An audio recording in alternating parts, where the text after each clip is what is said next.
2025 P. Kesavadev സാഹിത്യ പുരസ്കാരം നേടിയവർ ഡോക്ടർ ശശി തരൂർ, ബൻഷി സാബു. സംസ്ഥാനത്തെ ആദ്യ integrated family health centre Pangappara integrated family health centre, Thiruvananthapuram. ഗർഭിണിയാകുന്ന സ്കൂൾ വിദ്യാർത്ഥിനികൾക്ക് പ്രസവ ചെലവിനും ശിശുപരിപാലനത്തിനും പ്രതിഫലം പ്രഖ്യാപിച്ച രാജ്യം റഷ്യ. മോക്ഷ ചുഴലിക്കാറ്റിന് പേര് നിർദ്ദേശിച്ച രാജ്യം യമൻ. അടുത്തിടെ മിന്നൽ പ്രളയമുണ്ടായ അമേരിക്കൻ സ്റ്റേറ്റ് ടെക്സസ്. രാജ്യത്തെ ആദ്യ വനിതാ ഹൈക്കോടതി ജഡ്ജിയായ അന്ന ചാണ്ടിയുടെ സ്മരണാർത്ഥം കേരള ജുഡീഷ്യൽ അക്കാദമിയിൽ സ്ഥാപിതമായ റീഡിംഗ് കോർണർ ഉദ്ഘാടനം ചെയ്തത് BR Gavai. Kalasetu real time language tech for Bharat challenge ആരംഭിച്ച മന്ത്രാലയം ഇൻഫർമേഷൻ ആൻഡ് ബ്രോഡ്കാസ്റ്റിംഗ് മന്ത്രാലയം. കൃഷി ആവശ്യത്തിനുള്ള ജലസേചന പമ്പുകൾ സൗരോർജ്ജത്തിലേക്ക് മാറ്റാനുള്ള പദ്ധതി PM കുസും. വിംബിൾഡണിൽ 100 വിജയം പൂർത്തിയാക്കിയ രണ്ടാമത്തെ പുരുഷതാരം നൊവാക് ജോക്കോവിച്ച്.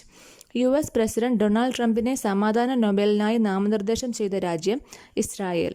ഹിന്ദു സമുദായത്തിൽപ്പെട്ടവരുടെ പൂർവിക സ്വത്തിൽ പെൺമക്കൾക്കും തുല്യ അവകാശമുണ്ടെന്ന് അടുത്തിടെ വ്യക്തമാക്കിയ ഹൈക്കോടതി കേരള ഹൈക്കോടതി.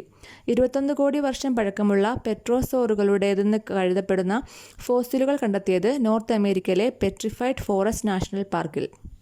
സ്കൂൾ പരിസരങ്ങളിലെ അക്രമങ്ങൾ, അനധികൃത വാഹന ഉപയോഗം, ലഹരി ഉപയോഗം എന്നിവ തടയുന്നതിനായി മലപ്പുറം ജില്ലാ പോലീസ് ആരംഭിച്ച പരിശോധന ഓപ്പറേഷൻ ലാസ്റ്റ് ബെൽ.